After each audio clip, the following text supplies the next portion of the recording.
Hello and welcome to another exciting episode of the Full Spectrum D&D podcast. My name is Trey. I am Rundgren. We got some stuff to talk about tonight. Yeah, you've been waiting on this, haven't you? give you a little rundown of the podcast tonight. I do that on the regular weekly podcast that we do on Tuesdays on Twitch at TH3 the Full Spectrum. Which, to be fair, that is a little more structured. A little bit. A little more structured. A little bit. You also have some more stuff to cover on that one too. Yeah, and sometimes we derail. Yeah. Sometimes. Yes. Often. But to give you a quick rundown, tonight we are going to be covering our domains that we made. Yes. We're going to talk a little bit of news. A little bit. Yeah. And then we'll have some free-form discussion. Yeah. I had a character idea for a wizard just a little bit ago that I want to talk about a little bit. Well, I might have a couple of questions for you, something to test you on. And I'll let you flip it around and see if you can see what I come up with. Okay. All right. Shall we tackle the news first? Yeah, it's just quick news. Got Fizban's Treasury of Dragons coming out on the October 19th, and Strixhaven will be coming out November 16th. A Curriculum of Chaos. Which Strixhaven's will link in with Magic the Gathering. That's my understanding as well. Yeah. Right, and then of course Magic the Gathering. I know this is a D&D podcast. It's not like we don't ever talk about anything else, but that's a really big thing, and the card game right now. It absolutely is. The D&D. Yeah. I guess it's expansion, yeah, right? The new expansion for it, so they're really kind of pushing it over there. I don't know if we're allowed to say that word on this podcast, but the creature with the one eye with all the tentacles that is copywritten by Wizards of the Coast, looks great in the Magic the Gathering stuff for D&D. Yeah. The only reason I'm as tentative on that as I am is because there are streamers that are much bigger than we are that won't say the name of that creature. Yeah. So it's like, well, maybe I'll be careful on that one. But yeah, just let it behold. Yeah. Well, I don't that it should be a little bit more lax. That's all I'm saying. Look, I will give an exposition on it, okay? Yeah. I was going to say about Strixhaven real quick, too. They released a little supplement, a little early tease of Strixhaven, and it is 5 young adult style stories that you can do in Strixhaven, because Strixhaven is a college. Okay. And so it's got like a whole semester setup, right, that you can do in that. Oh, okay. That's or cool. You can use it to just be a like college themed, or you can just have it as this is a wizard academy, But I thought it was kind of cool to have like, hey, here's 5 young adult style stories you could run for a group of teens or a group of adults that just wanted to do a young YA story. Is that the audience for this? I don't think so. I think that it's just happens to be the world they're kind of going with, the story they're kind of going with. Based on what I could tell, I've got it pulled up here. It seemed like it was more of just, hey, here's some stuff you can do in this. Okay. But it looks to me like it's more just a, hey, college style. Gotcha. Which is an interesting setting to have, right? Yeah. But the 5 that they gave are The Chosen One Goes to School. Because again, these are all YA, right? Right. A Case of the Oblivious Main Character. Mm-hmm. The Brooding in BC Reveals a Soft Side. Right. An Unexpected Bond Between Strangers. And of course, my least favorite trope in existence, the love triangle. But because Strixhaven is that university, I think what they're going for is the idea of, hey, have some fun in a school setting. And the reason I don't think it's specifically aimed at YA is because there's 40 new monsters coming in that book. And it would feel really weird to me if it's, hey, just based on YA. YA, I don't mean to sound bad, YA tends to keep their monsters simple. Yeah. Because it's supposed to focus on the characters and their plot, right? Right. And so, to me, this is more like, you can do this here, but also we have all this cool stuff. Or you have to maybe take that a little bit deeper. Mm-hmm. Yeah. Interesting, man. That'll be an interesting one to review. I'm really excited to look at it, too, because in my head, I have this idea for a party of wizards. Yeah.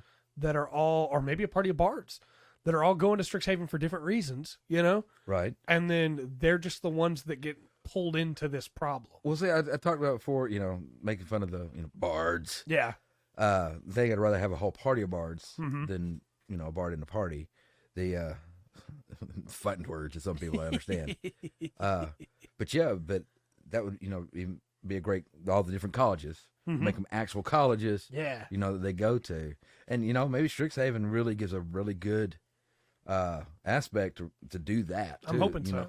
I'm hoping so. Because I think that may just be one session. I don't know. Can you imagine running 4 bards for 10 levels or so? Man, that'd be pretty fun though, honestly. It would. It'd be like I said, and see, I don't think Battle of the Bands. and they don't. If you do that, they don't step on anybody's toes. Yeah. They really don't. So I don't know. Well, and another reason is that I want good rules for a Magic College without having to write them up myself. Fair. Because I've ran, hey, the party member needs a wizard. I rolled on a table. Where's that wizard at right now? Is he in a tower? Is he in a magical school? Is he trapped somewhere? Is he working for a king? And the one I got was he's teaching in a magical school. And so the party had to go to the school and had to interact with everybody there. And they had a blast interacting with this school. Yeah. And if I had one already pre-made that I could just pull and maybe mix up the NPCs just to have it different, Well, you're gonna, but just take that. right. Just give me a really good groundwork. I'll do the rest. Yeah, that would be great. Interesting that. Yes. That's cool, dude. I don't know. We'll check it out. The obviously Fizzband's coming out first. Mm-hmm.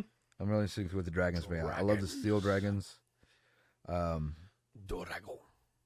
Yeah, with the gem dragons. I'm trying to think back when, to the. I don't wonder if they're gonna do the if he's gonna get into Tiamat and Bahamut. And I hope so. And really Because they're them out. the parents of the chromatic dragons, right? And the steel dragons, the metal dragons. Yes. Yeah. And we don't really get that. You can get that in the earlier editions, obviously, right? Mm-hmm. It's just they haven't brought it out for 5th edition yet. Right. Now Tiamat has in a the Horde of Tiamat. excuse me, campaign setting, yeah? Mm-hmm. Yeah. The Horde of Tiamat. Well, yeah, I guess it should be in that one, huh? Bahamut, yeah. Bahamut, not really so much. And I think that's one thing that D&D 5e is missing right now in a lot of ways, is that there's not a lot of focus on the beings that are basically gods. Yeah. You have, especially like if you look on D&D Beyond, you have your listing, right? Yes. And if you look in your DMG, you have a listing. Excuse me. But it doesn't include the other creatures that are powerful enough that they basically are. Like Bahamut and Tiamat both can work, right? Yeah. They're strong enough. They can just fill that role. Well, I think, and this is because they pushed out a lot of campaigns, books, before we got any other expanded world. And it's kind of upside down, it feels like, than past editions. Yeah. So I think maybe it might have been that when you're doing that, they've been concentrating on good villains. Yes. Tiamat, Strahd, Absolutely. and a few others, right?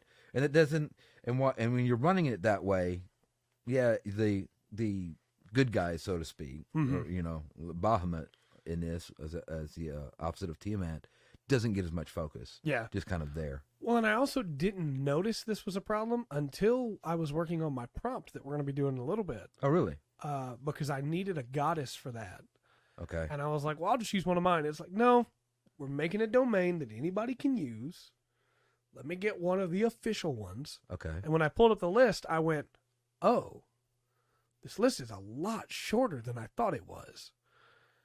And I guess it's because in my mind, I have the list we have now, and I have all the 4E, and I have all the 3-5.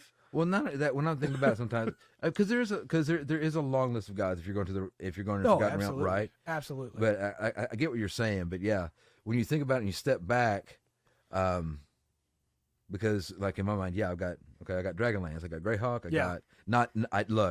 I say that in my mind. I'm not running a list of names of the guys. I can picture kind of a chart with some squigglies on it. Right. And it says Dragonlance at the top, okay?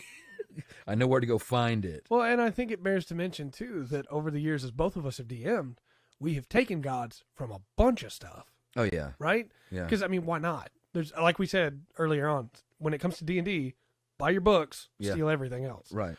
Not as in steal dice. Buy your dice. Buy your DM screen. Or make them. Yeah. Or make them. But like, if there's an idea that you see somewhere, take it. Yeah. And so like, I have gods from books in my heads. Like I have more than one. Okay. I have all these just stored away, And so normally when I need them for a homebrew world, I have my own homebrewed pantheon that I can just pull in. But again, when I wanted to try and stick with 5e for this, I was kind of surprised by how few there were. I think it's 18. And that seems like a lot, right? But it's really not. Well, not when you're trying to be really kind of specific. Yeah, because you got paladins, you got clerics. Yeah. And like your players want to have one that fits them, right? Yeah. They don't want to have one. And again, I think where that list suffers is it doesn't have Bahamut. It doesn't have Tiamat. It doesn't have Modron. It doesn't have any of these other beings that are as powerful as these gods. Okay. That could fill the role, right? It absolutely doesn't have any of the warlock patrons, because why would it, right? Right. But all of these things, it doesn't have the Fae, because again, all these things can fill that role. Yeah. If your DM is willing to let you have them. Very much so, yeah. Because they're just as powerful. That's the thing true. that I think people misunderstand too about gods in D&D, is it's not that these gods are like all powerful. They're powered in a lot of ways by faith. Yeah, yeah. It's that they are being strong enough that people believe in them. Right. And so they are able to then give that in the form of divine favor. Yeah, no. In D&D, the one above all is the DM. Right. You know, and you're bound by the rules in session 0. Yes. You know, other than that, you are the one above all. And then, the other, because that's what you have different levels of guys. You know, you might have a small cult or a small group going over here, you know, and they're gaining power, but they're, you know, their god or goddess or whatever it is they're worshiping over there hasn't attracted the attention of any of the other gods. Right. Or because it's not big enough. Yeah. But they're growing. I think there's a really fun campaign idea in, hey, this person was once one of the like top tier among the gods. Yeah. Like you take a Pelor, right? Right. And let's say something happened, something really bad, and even Pelor doesn't know what happened. And suddenly Pelor is like bottom of the barrel. And it's like, hey, I have dozens of followers and that's it. Yeah. Party, you are all now chosen by Pelor because you believe in me. Yeah. I need you to go and spread my name. It's like after the snap, man. Yeah. It's like one of the, I'm going to snap out of existence. Those followers. Yep. That's kind of cool. That would be a really cool. That'd be a fun one to set up. I agree. All right. Well, we can still ramble on, but we're supposed to do that at the end. Yes. I'll do that. So now there was some stuff. It's like, okay, you do this one, I'll do that one, right? Yeah. And then we just go. And I realized, how are we supposed to present this? Am I supposed to present this to a DM? Like, hey, this is your world, or am I supposed to be like, do you want to play in this? So I wrote mine as if it was in the book, right? So as if it was being, well, because I read the book, as if it was being read off by a DM that was getting ready to run it for the players, right? Okay. I didn't make any tables because I wanted it to be simple. Okay. And I didn't leave any real openings with a Dark Lord. If I were to make tables, it would just be for NPCs. Because my idea was very focused. I had one thing I wanted to do, and I think I capitalized on it really well. I think it would be fun to play in, but it doesn't give a lot of options. So I don't think it's quite as open-ended or as useful. I'll put it this way. I think it would not have been one of the ones that was highlighted. I think it would have been in the list at the end. Okay. But I wanted to make something, again, hyper-focused. Well, I mean, look, if you were going to actually run this, you know, you've got, this would be a notebook, right? Right. Okay. So this is a cell. Okay. So I'm going to take some notes. So I'm going to go now so I can make sure and keep up with this. Okay. When you get ready, all right, go ahead. All right. I'm not going to do my Darkest Dungeon voice because I want it to be legible for everybody. Yes. So instead, nestled in the mists of the Ravenloft lies the sleepy port town of Dellman. A great light, just to clarify real quick for everybody, I had ghost horror. Yes. Right? That might be, let me give you a heads up on that. Okay. I had ghost horror, if you're afraid of ghosts. I had skip ahead. Psychological yes. horror. So nestled in the mists of the Ravenloft lies the sleepy port town of Dellman. A great lighthouse sits atop the great hill Dellman was built into. A single long road splits the town, carrying travelers down into the midst of Dellman. I said heat for some reason in my notes, and that's not right. Okay. Stalls of all sorts of goods dot the path, and jaunty songs echo from taverns. From the port come calls of outgoing fishing boats or curses from travelers paying the port fees. The town is alive with sound and activity, and a traveler could be forgiven for believing life in Dellman focused on a busy yet fulfilling day. The people of Dellman live life to its fullest, for they know the terror that haunts the night. There are side streets in Dellman, but they lie unused and broken, connecting to houses long abandoned. For Dellman has one ironclad rule: when it is dark, no one is alone. The Dellmanites gather together after nightfall. The taverns are full and lamps are well oiled, for if one were caught out in the dark alone, they would not return. For in Dellman, no one is ever alone. That's the setup, right? After that is the reveal of the Dark Lord and everything that's to come. Okay. But I'm really happy with that setup. That's a good setup. That's a good, like, if as a DM, yeah, that's the pitch I give to the players in session 0, right? Gotcha. Okay. Here's the rest. Dellman's dark secret is this.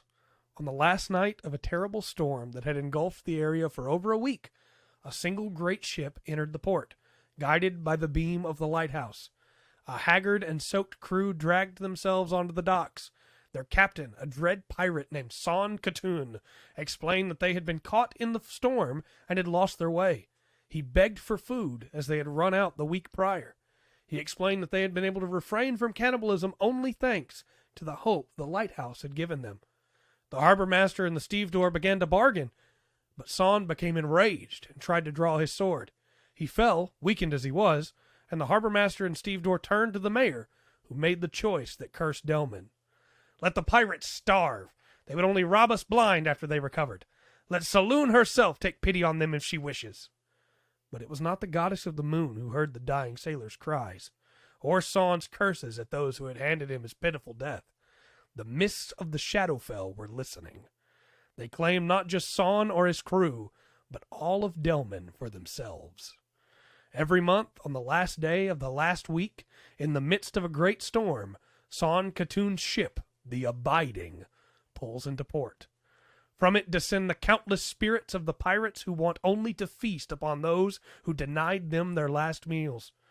At first, the Dellmanites merely hid inside during that night, afraid of those they had wronged. But when the ship vanished into the last vestiges of night, not all the crew left with it. Those spirits that found a meal in something living became temporarily sated and stayed behind, haunting the places without light. Month by month, the number of ghosts in Dellman has increased, and the people flee ever further inward, clinging together in hope that they can stay alive another day. All right. I have one more paragraph that's just on the Dark Lord. Okay. The Dark Lord Son Katoon wants nothing more than to slaughter every last person in Dellman for what they did, but his crew is ravenous, and he strives to keep them well fed. He views his crew as his family, for the bond they shared in starving together, even at the end, is one he cannot break. At the same time, the idea of eating human flesh is repulsive to him. He cannot view the people of Dellman as humans anymore, however, and has no reservation about devouring them. No matter how much he eats, he is never sated.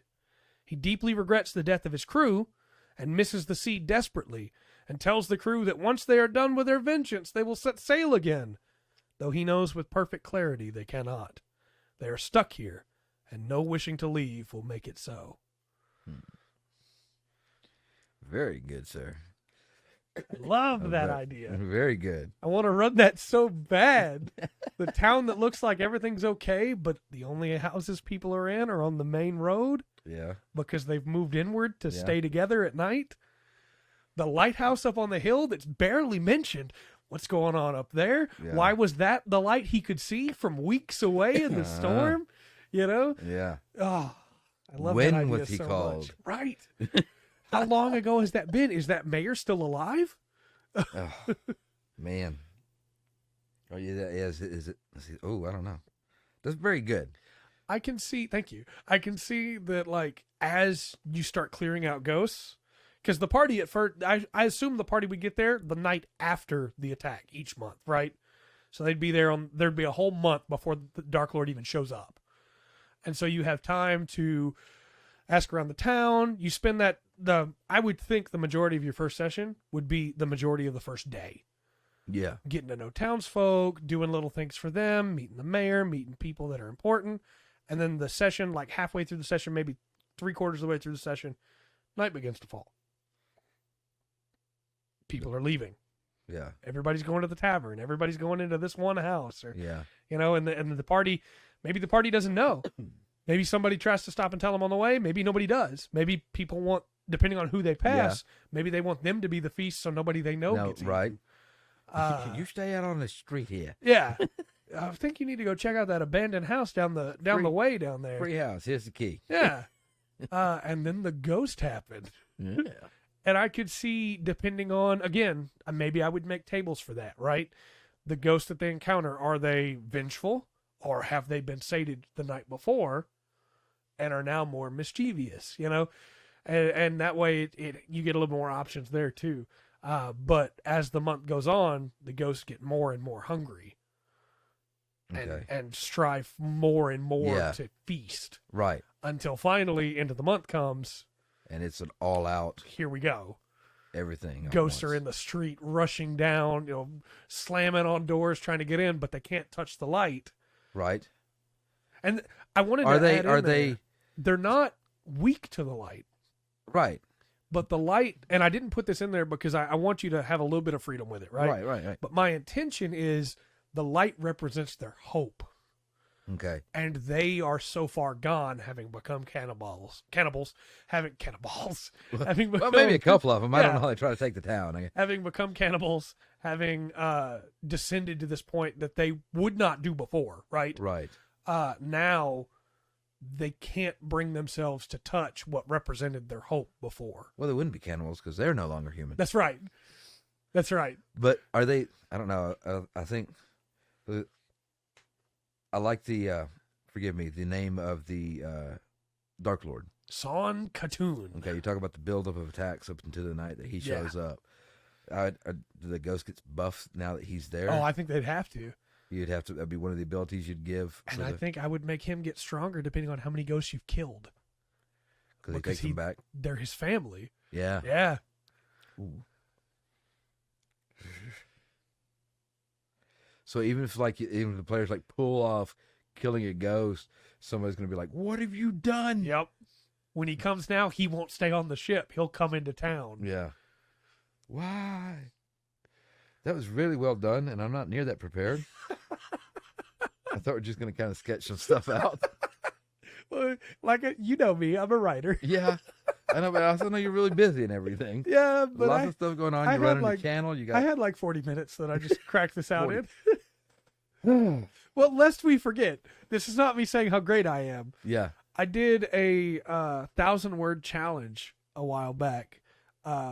For every day for a month, 31 days, I wrote 1,000 words for different short stories. Yeah. None of them connected to each other for the most part, right? Right. And so now, if I have an idea, I can, and this is rough, right? Yeah. There's a lot in there that could have been hammered in, but if I have time, is there really? Yeah. There's more things I wanted to add. Yeah. Oh, sure. That's what I'm saying. If you're actually going to run this, it would be like a full on. Yeah. This would be like a 5 or 6 session campaign, I think. Yeah. I'll do that. The what you say that? What level are you planning that on? So I was actually thinking 3 to 7. Because I think ghosts are not an easy encounter at level 1, right? And I'm trying to run it into there because what's their do they have the touch? Yes. What is that? They have chill touch. Yeah. Yes. And that's a very powerful spell for low level to go up against. So I'm thinking 3rd level, maybe a little higher, maybe go 5th to 9th. But if you go 3rd to 7th and then give the players something that will help them kill ghosts, maybe that first encounter, they're in trouble. Yeah. But after that, they meet a ghost hunter in town. Right. Or if maybe, depending on where they go, maybe they meet him early. Yeah, or find a clue. Something that gives them a little bit of an advantage. Right. And especially if they have a cleric. Not advantage technically, by the way. Yeah. If they have a cleric or a paladin in the party, Yeah. Well, hey, maybe they're going to handle that way better, you know? Well, yeah. But depending on, I think third level gives them just enough that they can survive that encounter if they don't win, where they can escape, you know? Because I would, if I was running it, I would have comments made, right? I would have somebody mention, make sure we have enough oil for the lamps. You know, just little seemingly non-important comments. Yeah. That later on, when they're in the dark and the ghosts are coming after them.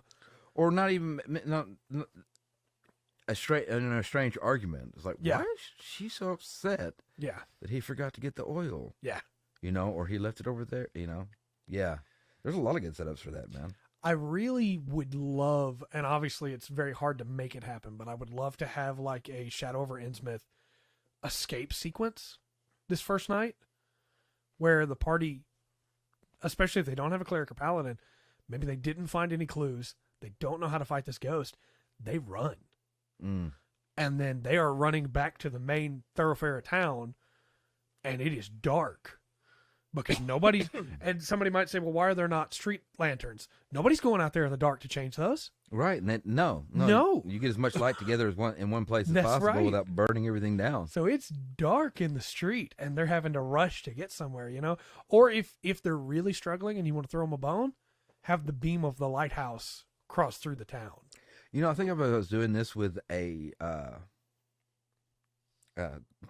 session 0, your table matters, right? Yeah. Who you're going to play, how you're going to play it out. Right. I was running this on a little more a novice per se level. I think I would do, instead of having like a main thoroughfare, I think I'd still have the town set up like that.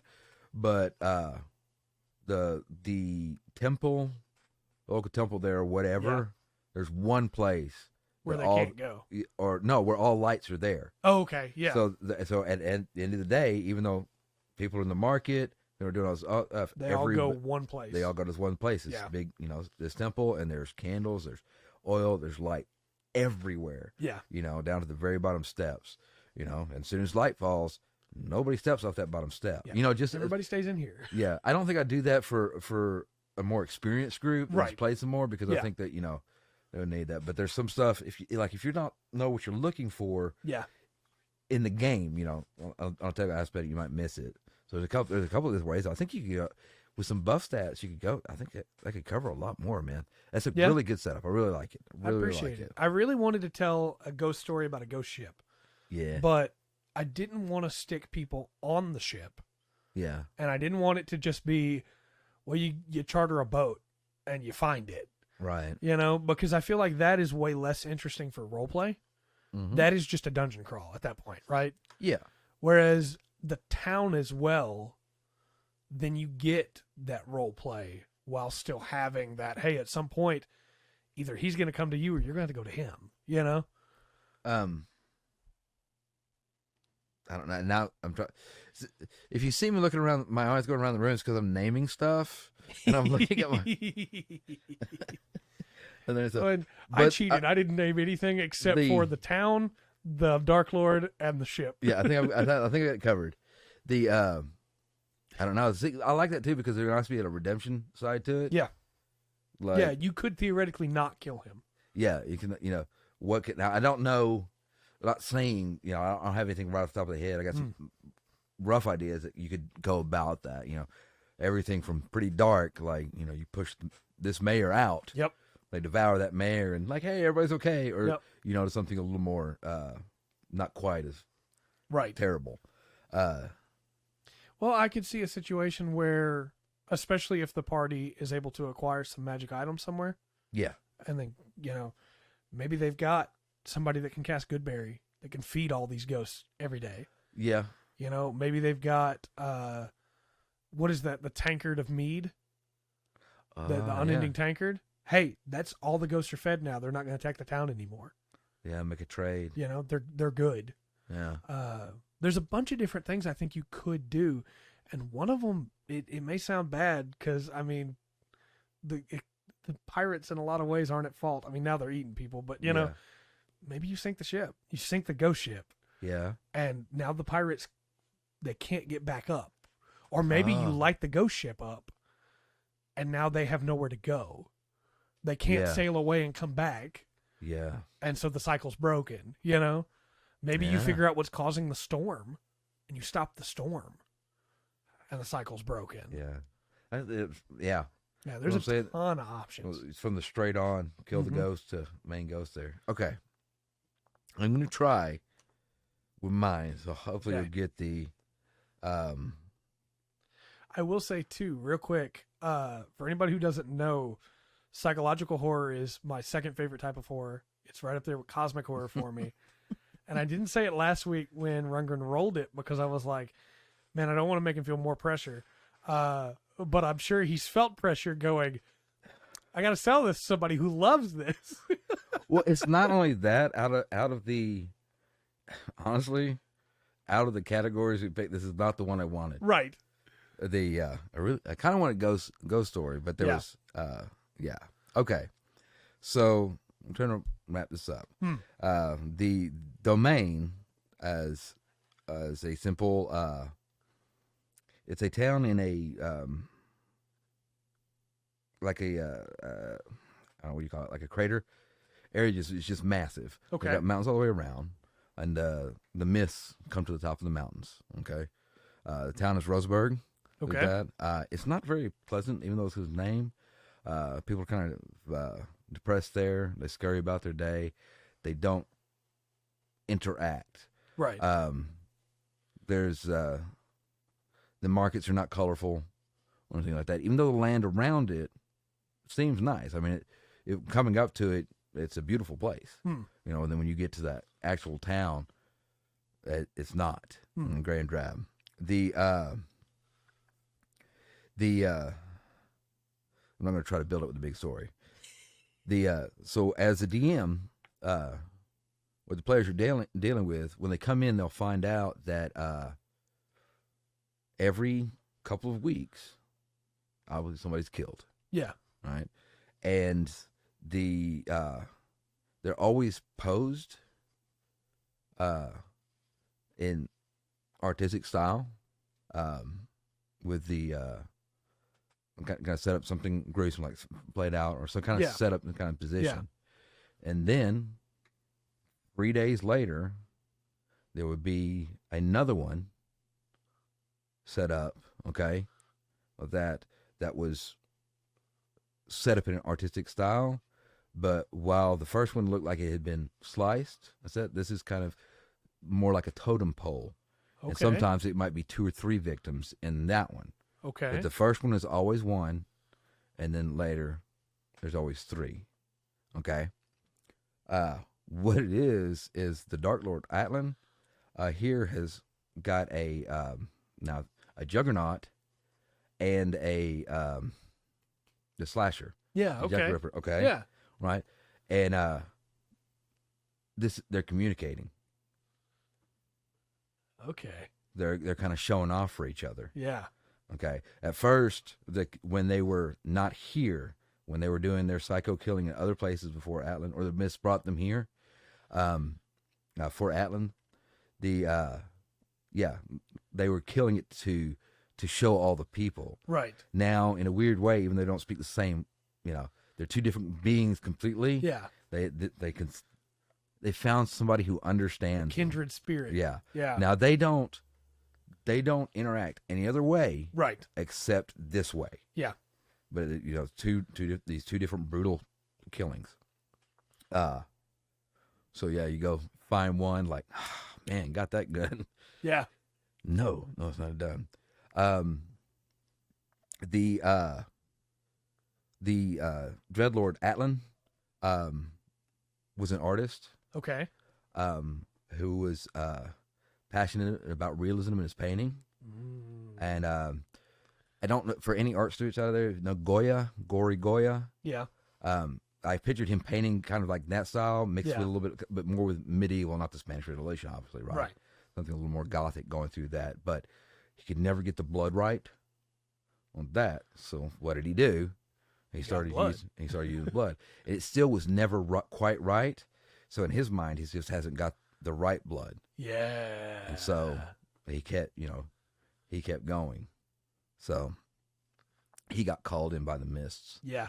And so even after dealing with these 2, you go to his thing, and when you walk in, you're going to be like all collected works of art. Yeah. You know, some of his favorite pieces that he's done. Yeah. You know, some of the fun ones from each one of the other ones. I named the slasher Rue, Roux, Okay. and the Juggernaut Ironside. Okay. Just to have a name. Yeah. On that, but that's my psychological horror. I'm digging setup. Yeah. Yeah. I think you could have something really cool there too, where the party, especially if they're not strong enough to take out Ironside right away, right? Like they meet Ironside. Yes. And well, see, I think if you meet, I think that's the thing, right? Yeah. If they actually meet the stronger one first, right, and have to run. Yeah. Yeah, he trashes them, and they have to take off. Or if they meet them, they're going to have to run. Yes. Yeah. And then instead of seeing one of Ironside's crimes first, they see one of Rue's. Yeah. And it doesn't make sense. Why? Yeah. That brute that we fought before couldn't have done this. Yeah. This wouldn't have been his way. He would have just smashed them or crunched them, you know? And then maybe they do encounter Rue, maybe they don't. Yeah. But a couple days later, then Ironsides happens, and they go, well, that seems way more like something he would do. We'll see. Yeah. But see, one of the things that fascinated me about the Juggernaut was the glass thing. Yes. Putting that up. So, like, I pictured, like, his would have, like, you know, it has to be brutal. The body's torn apart. Right. But with just shards of glass, or it's, you know, each one would be artistic in the most. And I know this is. I'm trying to be academic about it from a DM standpoint. Yes. I am not enjoying it. It's a cool world to run, I think. Yes. Onto that. But yeah, I would love. Sorry, I didn't mean to cut you off. I got the. No, you're good. I think too. You also have Atlan be very reasonable when the party meets him. Or genial, not jovial. Genial, understanding. Just, you know, hey, this is a terrible thing that's happening, isn't it? Yeah. You know, we should any way that I can help you at all. Yeah. You know, my front room's always here. Anytime, come sit down in my front room and we'll talk. Yeah. And it's nice. I wish you would come back alone. Yeah. But I can see a lot of things you could do with this, especially because one thing that's very unique about the Shadowfell, about Ravenloft, right, is that these things are made almost to be cyclical, where maybe not the events repeat always, but like there will always be enough people in this town for this to continue. Yeah. You know? And it's the darkness of Ravenloft in that maybe it's stealing people to make sure there's enough, you know, but there's always enough. Yeah. Well, I don't know how you can't really describe how big the town is, right? Right. It's got to be big enough. Yeah, but it needs to be nebulous. Yeah. Yeah. Yeah. It can't quite. Yeah. And I think you need to have either the party members, one of them is like an investigator, or you need to have an NPC investigator. Actually, what I was thinking about for the characters on this is everybody's a reborn with it coming from the tower domain, where that I got in my head. It's just a tower, right? But the Dark Lord there is like, no, we've got there's stuff that's going on that we got to, you know. Yeah. It's they're like the Ghostbusters of the Shadowfell. Yeah. You know, go out there and take care of this. Yeah. And I would love, in my mind, like if I'm running this, the party, like I said, runs into Ironsides first, and then eventually finds out about Rue. Yeah. And starts hunting him. But when they're almost to catching him, Ironsides gets him. It just comes in from out of nowhere. Because, hey, they may not be able to communicate, but that's my kindred spirit. That's the person who understands me. Yeah, yeah. In all my existence, this is the only part. Yeah. You're not getting them. Yeah. And so then Rue escapes, and they still can't beat Ironside. Yeah. Maybe this time they put up a way better fight, right? Yeah. But you're still not winning that fight. True. Right now. And so then the only excuse, or the only escape, is to continue trying to hunt down Rue while Ironside is trying to hunt down you. Yes. And having to keep that dichotomy going. And eventually, like, you don't want to fight them both. No. And you can't beat Ironside right now. Right. So you need to beat Rue first. And then I think I would give the party something from Rue that lets them kill Ironside. Like, you still have to fight him. Right. But because they defeated the one half, now they can beat the other. Makes sense. Yes. I was thinking 5 to 12, group of 4. Yeah, that sounds about right.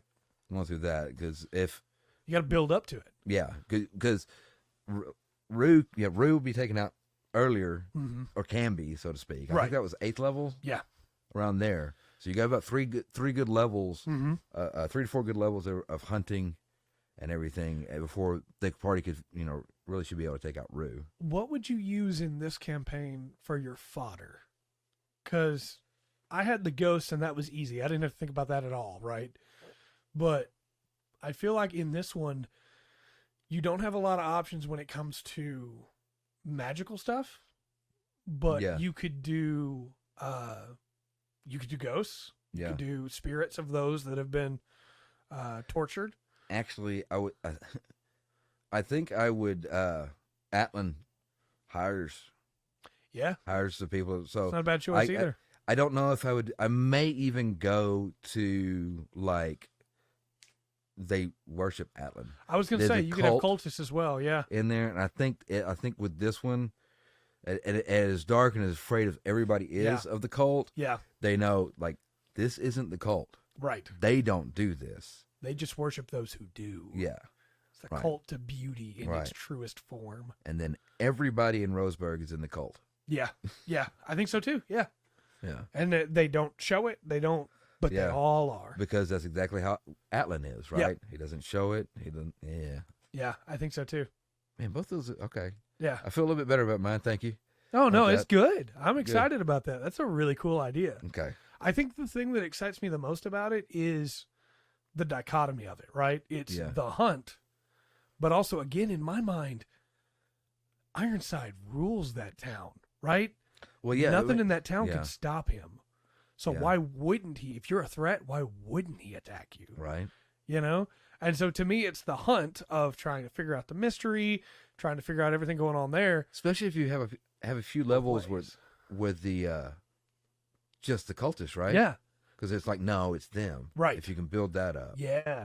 And I think that's where the psychological aspect really hammers home of after that first Ironside encounter, your party knows they're after something and knows something's after them. Yeah. And what makes an Alien Isolation as a video game example, right? Mm-hmm. What makes that work is not that the alien can get you, because of course it can, right?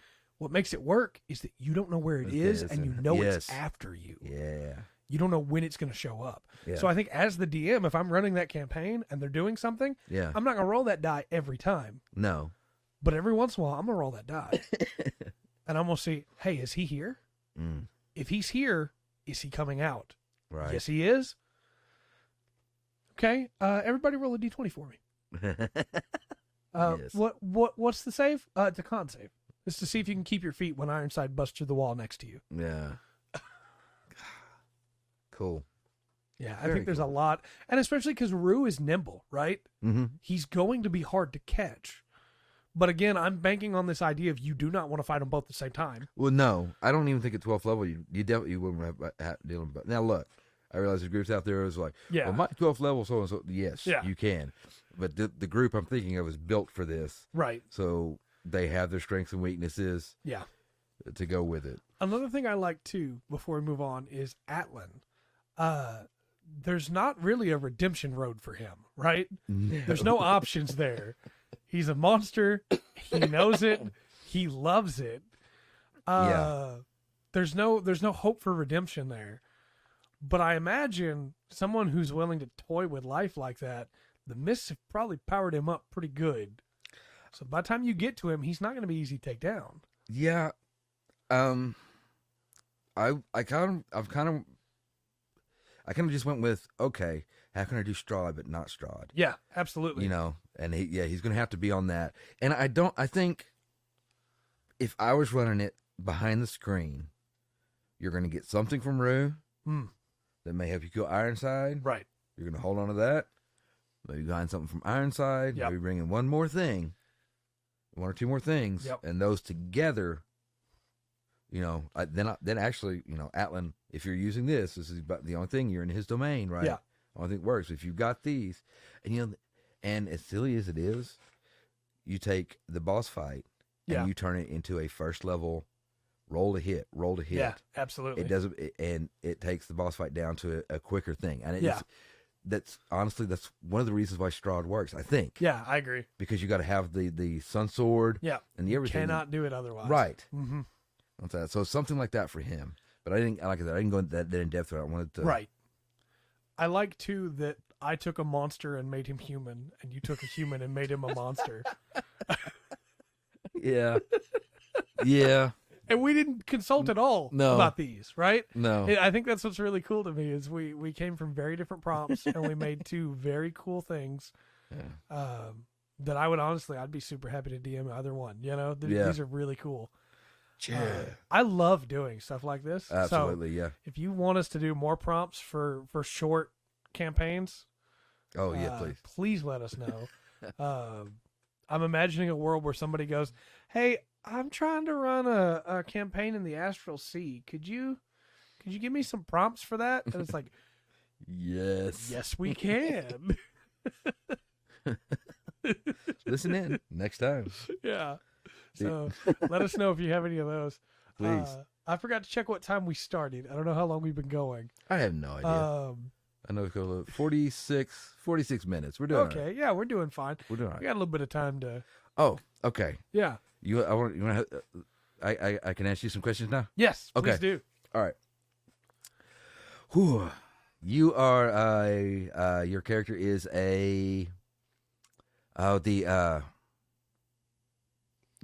you are a changeling, excuse me. Okay. You're a changeling. You're separated from your tribe. Okay. All right. You have I'm not taking the age. You think of the age of the human-esque part of it, right? Okay. I'll see that. You're separated from your tribe. You're kind of gone off alone. It's your first time to doing this. I don't know if it's a ritual. Okay. That you got sent up for, or if it's just I'm not feeling home here. I've got wanderlust. One of those two. Sure. But you're heading out, right? You're heading out into from your forest area. Now, the part of the world you're heading out into is your people don't go out there. Okay. Because they want to get killed. They'll be killed and skinned. Okay. Yeah, it's very dark out there, right? It's tough. Don't go out there. I chose a bad human age then. Okay, hold on. Let's do that. We'll go with give me an evil. You know what? Mind flayers. Okay. Are doing it. Mind flayers are doing it. Sure. Right? All right, ready for my question? Yeah. What's the voice? The voice for the shifter or the mind flayer? No. Your character. Okay. Your shifter. You fill it in. Hello, dearie. Yeah? You said an age, and I immediately thought 87-year-old woman. Okay. I wasn't going to give you an age. Yeah. You automatically went there. Okay. Because you said the character is like separated, right? Yes. And so my first thought was, well, everybody wants to help an old lady. Okay. And so, then you said wanderlust, and I was like, well, sure, why not? Everybody wants to help an old lady. So. Yeah. Hello, dearie. Yeah. Can you help me? It'll be a very violent campaign. I'm lost. Hey. That's good. Don't change outside the forest. Ooh, that would be, yeah. Maybe that's what you're sent off with. Yeah. There's a reason you got to go. Don't change outside the forest. Yeah. So I'm an old lady. You stay an old lady. Like, Yeah. I wasn't sold. All right. That was not a voice I expected. That is not where I expected you to go. So once again, so very good. Well, I'll be honest. I didn't expect super violent mind flayer world. Yeah. But sure, let's go with it. Yeah. That's the choice we've made now. Yeah. We'll go with it. We'll give you a chance. All right. No breaks on this trade. I should have got a die and roll it. Okay. Let me give you another one. I'll give you a changeling last time, right? Yep. Oh, okay. A GIF. Okay. GIF. GIF or GIF? No, the hippopotamus. Hippo. Okay, GIF. Yeah, GIF. GIF. A GIF. All right. You've served your military service. Okay, done well through that. You are given your pay and release, and to go out into the galaxy and make a name for yourself. You've got a good bundle of pay. See that? Yeah, you've got a. Let's see. We're running this. I'll give you a ship. Yeah. Okay. Got his outfit. I think I've given you enough there. All right. So need a voice for him. I am Porteous. This is my ship, the Indomitable. I like it. The stars will fall before me.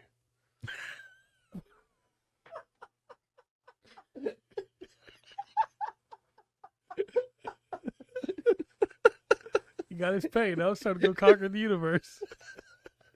Stars. Oh, that's amazing. Oh, That was good. Thank you. you're welcome. You're welcome. I like making characters. I know. I know. Oh my gosh. Oh. Can I finish the first campaign? Or I have to answer all these questions about. I've only made 15 characters. Yeah. Well, it's exciting though, isn't it? It is. Just kind of just, and it's a possibility, yeah. Yeah. Anything could be anything. Yeah. You never know where things are going to go. Oh my gosh. It's really difficult for me with deep voices when I do deep voices, because I play a lot of characters with deep voices, and I don't want them to bleed into each other. Oh yeah. Like, I have the character I'm playing right now. Den is, I'm Den. Yeah. And he's got that barrel chested, but with a her in there. Yeah. And he'll go, But the character I played before that, the half-orc ranger, Yes. would go, Aeon! Braeon! And I would have to add in a little bit of that into there to make it not quite as... Yeah, Bite-a-don! But I don't want it to just be Den again, right? And so then for Porteous, it was like, well, I want the barrel chested, but I don't want any of the grit. And I want to add in a little bit of an uptick, so it's, I am Porteous. Conqueror stars. Yeah. The stars will fall before me. Yes. And I think you do that again with high-pitched voices too, right? So when you're doing a high-pitched voice, you'd go for I will be the one to defeat you. And that's got a little bit of that lilt in it. Or, I will be the one to defeat you. And you get a little breathy in there, Sounds a lot smaller. Yeah. Or you could go for I will be the one to defeat you. And you add in that little bit of that reed into it. I don't like you. So it's like... I don't like that one right there. That one sounds like a jerk. That's a bard. Yeah. But yeah, when you're playing around with voices, especially if you're somebody that wants to use a voice and you maybe can't find the right one, my recommendation is always just play around with it a little bit, because your voice can do a whole lot more than you think it can. Yeah. I think yeah. We have had discussions about that in the past. Yeah, that's right. That's right. That going on. I don't know, because like I either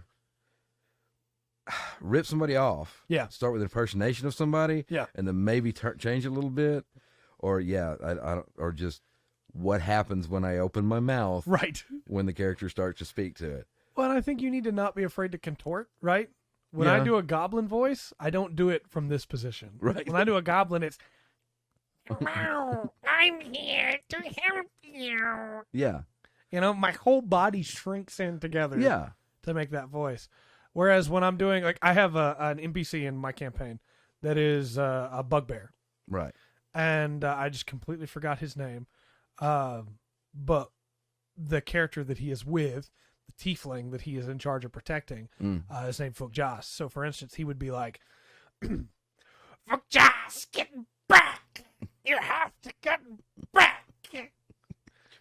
And you do that little, suck in of your mouth. Yeah. To get that effect, The second time I've done that. I got to quit doing that amateur stuff, hitting a mic stand like that.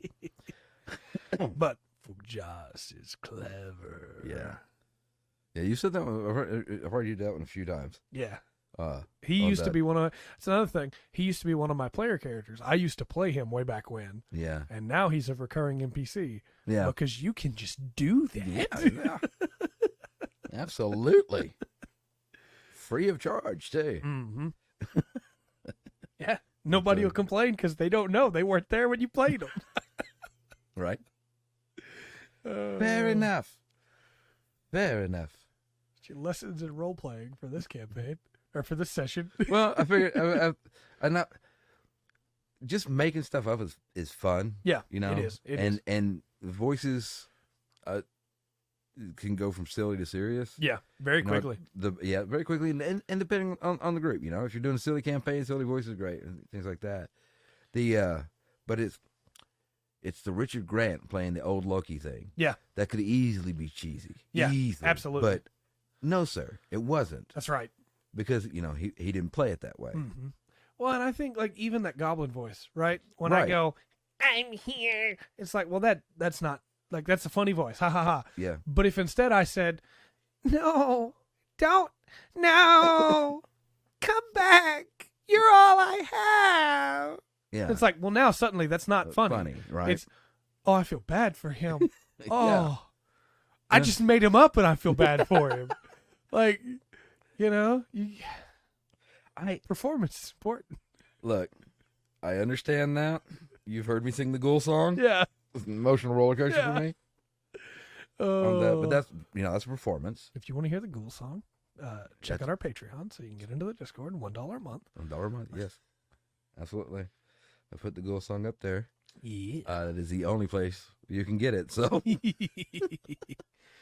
but we mentioned this early on in the podcast. You don't have to do a voice, right? right, You absolutely don't feel like you have to. But if you want to, yeah, I think it's more important if you want to do a voice to be comfortable with a voice than it is for it to be like super crazy, right? yeah. I would never say step into a campaign and go, "Hello, I'm here to help you. My name is Corellian Fortress." Oh yeah. No. It's like that's the hero voice, yes. right? Yeah. But I would rather you do a voice that makes you happy Yeah. and that you can comfortably do for hours. Yeah. That voice makes me happy. Sorry. No, you're fine. You're fine. Because like look, if you think I won't play Zap Brannigan-esque character, That's exactly what I was going for. Yeah. And I ran out of name halfway through, Leela. so I just said Fortress. Right. But Oh yes. you know, just be comfortable with it. I am here. And if you want to play an old man, that's easy. It's just yeah. I was here when the world was young. And I never thought I could shoot down a plane. Stay a while. But yeah, And you got to do that one, right? Yep. Stay a while. That was before Yeah. Blizzard fell apart. All right, skipping that. I don't blame you. The Oh, I was trying to think. You sorry, threw that's me a off. mood killer. It is. The I laugh to hide the pain. well, like I said, I rip off like voices. Yeah. Like I don't know how many times Sean Connery's been the king. Oh yeah. You know, For sure. it was just it works. Also, if your king's not Scottish or Irish, what are you doing? You know what? I'm not going to comment on that right now. Okay. The And I don't say that because I'm of Irish descent. sure. I'm just saying, realistically, if you want to do an accent, like not just a voice, you want to do an accent, Yeah. cheat. Do an accent. Yeah. That's my advice for you. Cheat. Right. Do an accent that the words are different so you can stay in that accent more easily. Right? Like if you try to do Russian or you try to do German, there's a good chance you're going to fall out of that accent partway through. Yeah. Right? If you're not used to it. Yeah. Because the words aren't that different. Yeah. You need, for German, you need the T's with a TH, right? Yes. To be able to go, instead of thermite, you need to be able to go termite halfway through the sentence so that you Yeah. can keep the accent. Right. For Russian, you need something that lets you be able to add in that little bit of extra to be able to keep it. You Is know? not true. Right. But if you have Irish, then you can, instead of saying didn't, you can say dinna, Did it? Yeah. and you can keep it. So you cheat and use an accent that has different words instead of, well, these are me kids. It's, well, these are me parents. Yeah. And then you keep it without even having to do anything special. That's not bad advice. You That's know? pretty good. Yeah. Of course, now I got to learn other words. And then you say, not in me bleeding hole. No. Yeah. And then your whole table goes, what? Right. That. I don't know. I guess I cheat a lot because I fall back on English accents a lot. Yeah. Just the aisles, right? Yeah, for sure. For me, it's Just had a very important thought. If you're going to use Irish, I was not trying to interrupt you, yeah. What? but if you're going to use Irish, there's a lot of localized accents. I would maybe stay away from Cork. Just saying. But if your big bad guy goes, "Aye, and what's with that then? I'm from Cork." Yeah. Then, Yeah. probably not going to have quite as much of a dread. Well, the English accents, I say because, well, there's different ones, right? Yeah, absolutely. You can go soft. Yeah. It's like, live in the countryside. Thank you. Yes, Mhm. it's very nice. I appreciate that. Yes, to a little more Cockney. Yeah. Get that London. But it was there. Yeah, right. You got another one, have you? Mhm. Let's have it then. Yeah, let's have it then. Mm-hmm. I'll do that. So that's easy for me. The French accent is kind of easy for me though, Yeah. right? To because you hold your nose. As a man of German-Irish descent, I don't feel like I should comment on the French accent. Very well. Very well. I don't feel like I have the right. I'll do that. But it's just, it's a nasal language, right? Yeah, absolutely. Do the nose make a sound, as sweet as possible? Mm-hmm. I don't know. That some accents I stay away from. Yeah. I think it's hard to do a good convincing Italian accent, right? Because of the you have jokes to have that have been visuals. done. Yeah. You have to have you have to see this. Yeah. Well, have and to I see do that this. anyway when I Right. talk. But I that. think that, like, if you start, like, if you're sitting at the table and you say, "I would like to open the door," Yeah. and you don't put too much of the on there, Yeah. you can probably get away with it. Right. But if you're not being careful and you go, "I would like to open the door," Yeah. then it's like, no, it's not okay. Yeah. Not okay. Yeah. Well, That's very stereotypical. And Right. everybody at the table's going to laugh. Your character's not serious anymore, Yeah. and you've probably offended any Italian people that are Right. watching. And I will clarify, that was the one you shouldn't do. That wasn't the one that I do. Right. Just letting you know. Well, I was thinking about it's not like that. It's like, the vowel sounds, Mhm. the consonant sounds, the way, you at the back of the Yep. throat, or, just a different, Yep. I don't know how to explain it, but the phonetic sounds are close enough. Yeah. Through that area, because if you would I don't know, the different pattern of speech, it's hard. Mm-hmm. And look, this might go a little bit beyond D&D because, I'm not, this is like into voice acting and stuff. Right. Somebody Absolutely. could probably explain to me better. It's like, oh no, the accent is from here. Right. And this is how you do it. Which I'd be like, okay. I would love that, by the way. Yeah, If we yeah, could yeah. get a voice actor to be Yes. a guest on this podcast, I would love that. Yeah. But there's I don't know, some languages halt. Yeah. And go through and some flow. That reminds me of just a little personal recommendation. If you don't speak Japanese or Mandarin Chinese or Korean, Yeah. I don't know that I'd recommend trying to do those accents. Yeah. Because it's very hard to get some of the flow, right? Right. It's hard to get some of those consonant sounds right if you don't speak the language. Yes. And as somebody who doesn't speak enough of any one of those three, Right. I speak just enough Chinese, just enough Mandarin to know there is tones, Yeah. and if you're not doing those tones, you're not actually doing the accent. Yeah. And don't get me wrong, I'm not saying you should never, Right. but I'm saying if you listen to it and hear those tones, it's beautiful. And you can have some really good character interactions with that. Yeah. But you should probably understand how the tones work before Yeah. you do a Chinese accent. Yeah. That'd be helpful, Yeah. I think. But it's like, it's just, it's just the way the world works. I mean, even, like I said, just across America, right? Right. You can do a Boston accent. Yep. Chicago accent. I'm driving here. Yeah, you know. What are you doing? I did the hand thing again. Yeah. Again, I can't not. Now that you've heard me say I do it, go back and watch the whole podcast because you'll see it the whole way through. Yes, you will. And I do it everywhere.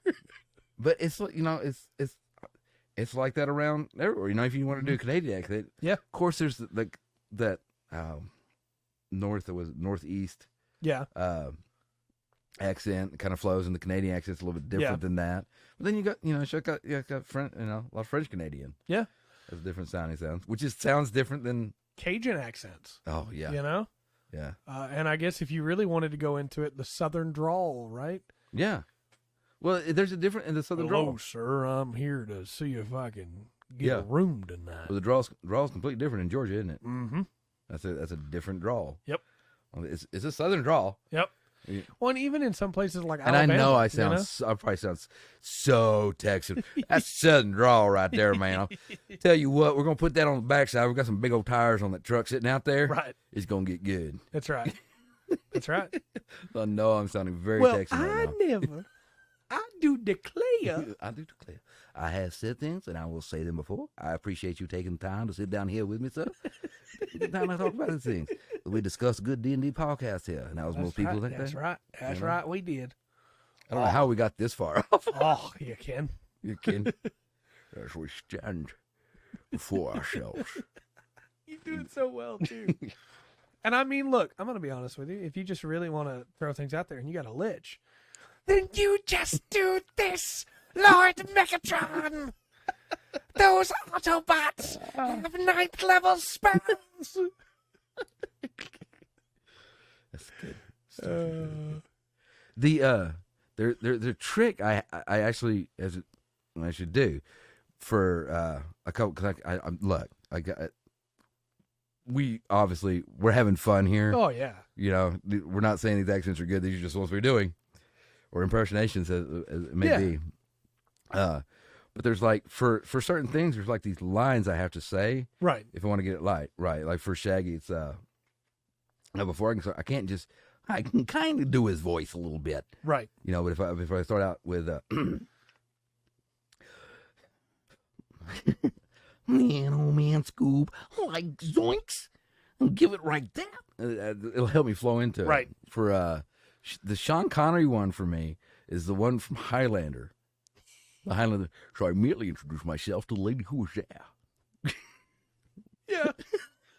And I think really that's just like the words in Irish, right? Being different. Yeah. It's the same thing. It's you're doing that so you can keep it, right? Yeah. Which is really interesting. Yeah. It's like, that's a kiss. I'll get it in a second. Orbit. Kiss. Getting close.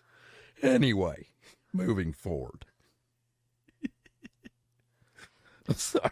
No, absolutely. I think there's like if you hear a fun accent, Yeah. take it. Look, one of the funnest times I had playing D on the very rare occasion I get to play D&D. I had a Minotaur.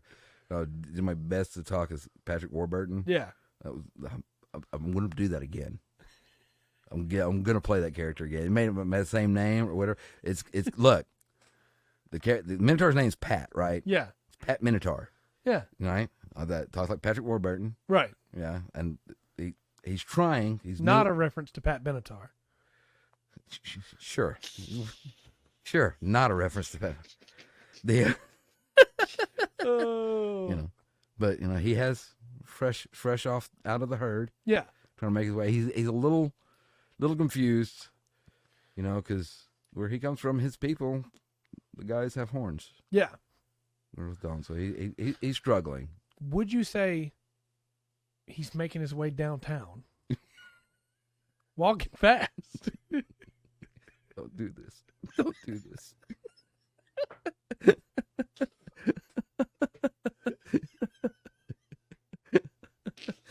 Oh, he's not homebound though. Oh my gosh! Look, If somebody sat through this for an hour or 10 minutes, Yeah. how much longer do you think they're going to make it, man? Probably not much longer. The last thing I was going to say is, yet again, just to reiterate, you don't like doing accents. You don't like doing a voice. You don't have to. No. If you're a DM, if you're a player, it does not matter. No. What matters is you're having fun, and everybody else is having fun. That's it. Doesn't matter. Rundgren showed a really great example in one of the earlier episodes of like, hey, as the DM, I'm not going to do this voice for this entire thing, Yeah. or I don't really want to do this voice at all. So I'm going to do it one time, so you have an idea of it in your head, Yeah. and then this is what they tell you. Yeah. You know, as a player, you can do that the first time too. Of introduce your character.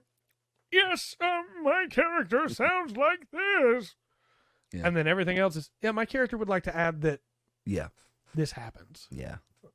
Yeah. So, as I know, as inspiring and amazing as our performances have been tonight, you don't have to be on that level. I'm just waiting for somebody with a Kark accent to tell me, hey, thank you for representing the no to tell me That was how wrong shut your that was. mouth. Yeah. It sounds nothing like them. Yeah. Yeah.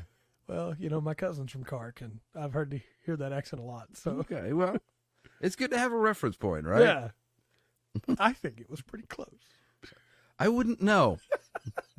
Look, all I'm saying is, again, if you want to use Irish, don't just immediately fall back on one like default Irish accent. There's so many good ones.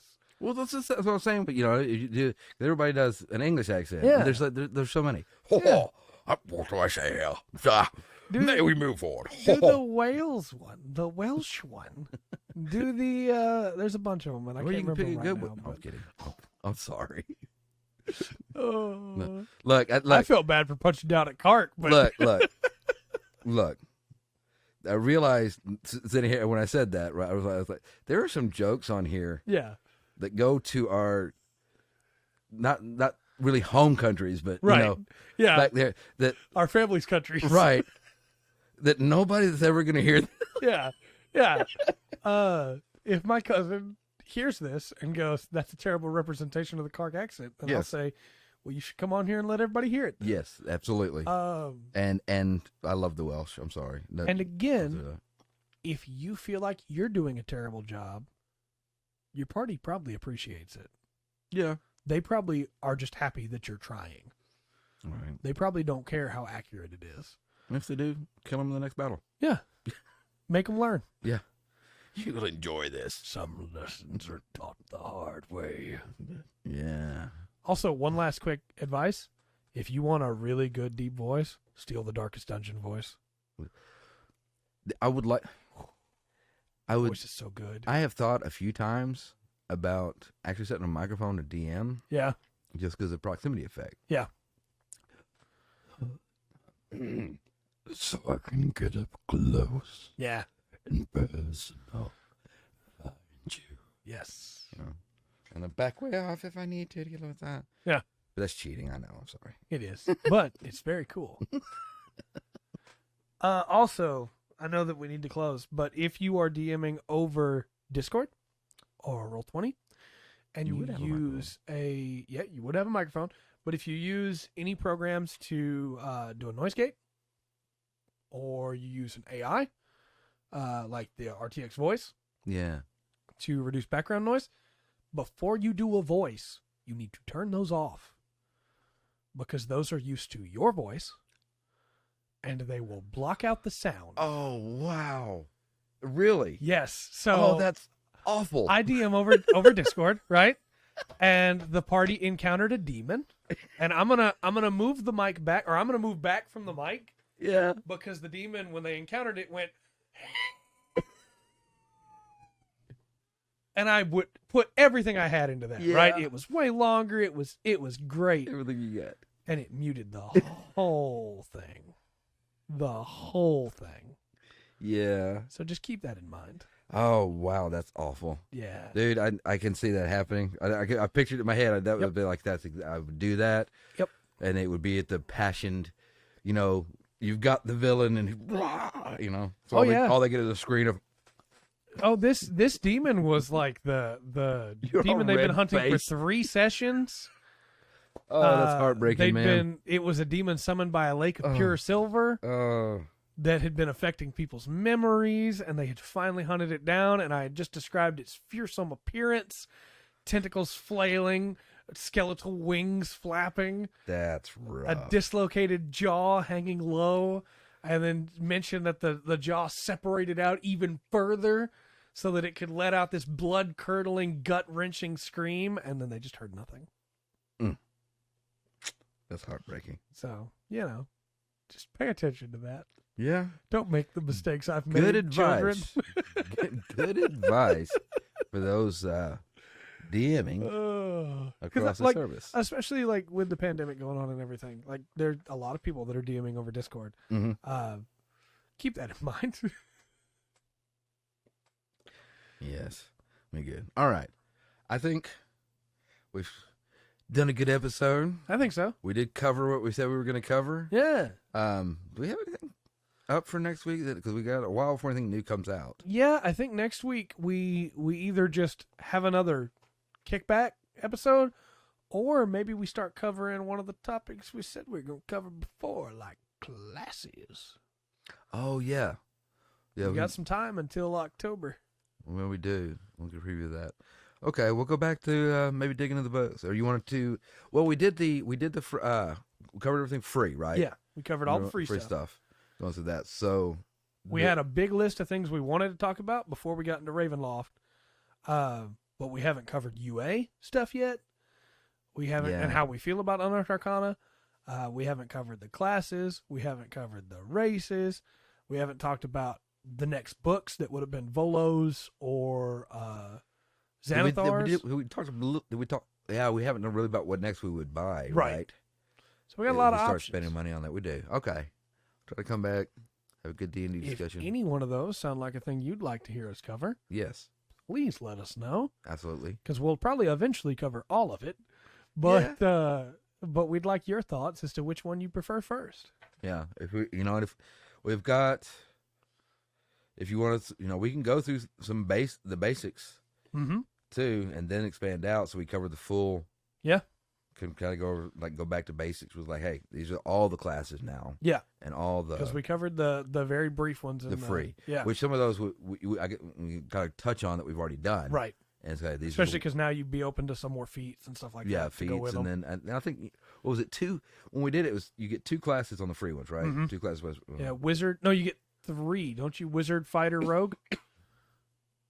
Excuse me, 2 subclasses, but you get 4. Yeah, wizard, fighter, rogue, cleric. Yeah, and then you get 2 subclasses. Yeah, under each one and of those. There's a bunch more of those. Yeah, and it's the subclasses, which I don't give the fighter and rogue a magic class. That's what we talked about at the time. And, yeah. Sorry, it still bugs me. No, anyway, so there's a lot more subclasses. Maybe go back and pick up. I'd love to talk subclasses. I love talking subclasses. I'll tell you, let's do that. We'll get that. We'll get out the Player's Handbook. I can pull out my 1st edition, 5th edition PHB that's falling apart. Yeah. That is wrong. And I've got mine here. Mine's a later edition than yours. It's not the latest edition. It's a later edition than yours, and I may rework where the camera. Okay. So, they can look at the book along as, Yeah, along I with can us. hold it up. Yeah, let's do that. Well, I think I might have a little good stand right here. Yeah. That I could hold as they're going through, because I don't want to keep it up too long. Yeah, get us copyright. Yeah. But copywritten, that's the one. Yeah, either way. Either way. I don't. If you want to hear some more of our fun stuff, check out our regular podcast on Tuesdays. That is the Full Spectrum Podcast. We cover video games, anime, movies, music, TV shows, everything. It's mostly gaming, but we also just talk about whatever we want, including what myself and the other 2 co-hosts for that, Pat and Andrew, have been doing throughout the week. You can check out our YouTube stuff. We got a lot going on there. You can check out our Discord if you go to our Patreon, which is in the description down below, and donate as little as $1 a month. You get access to our Discord server where we have a whole bunch of cool stuff, including a D&D channel where we talk about D&D stuff. And at some point, we're going to be doing a one-shot in there, but I don't know when. Yeah. schedules got pushed back. But getting that, it is difficult getting that set up. Everybody's adults. Yes, and We got everybody has adult lives. stuff to do. Also, if you want the goal sign, that's the only place you can get it. Yeah, that's right. Here, so. That's right. And Rundgren may or may not have put up a couple other songs up there too. Maybe. And again, if you like the outro music that you're going to hear in a minute, Rundgren wrote that as well. So just keep that in mind. Rundgren's really good at writing music. I mean, I'm not saying he's taking commissions right now, but if you were to offer to pay him, he might. I can't handle the pressure. But no, yeah, we have a good time. So check us out there. And then of course we have Twitters and all that fun stuff. Yeah.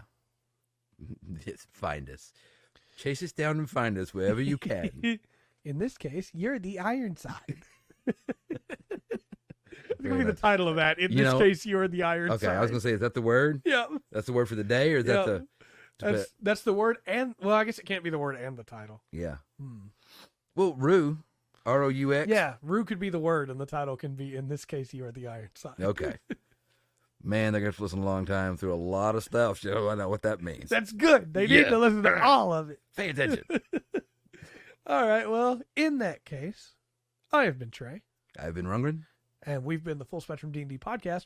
Remember to always enjoy the full spectrum that Dungeons & Dragons has to offer.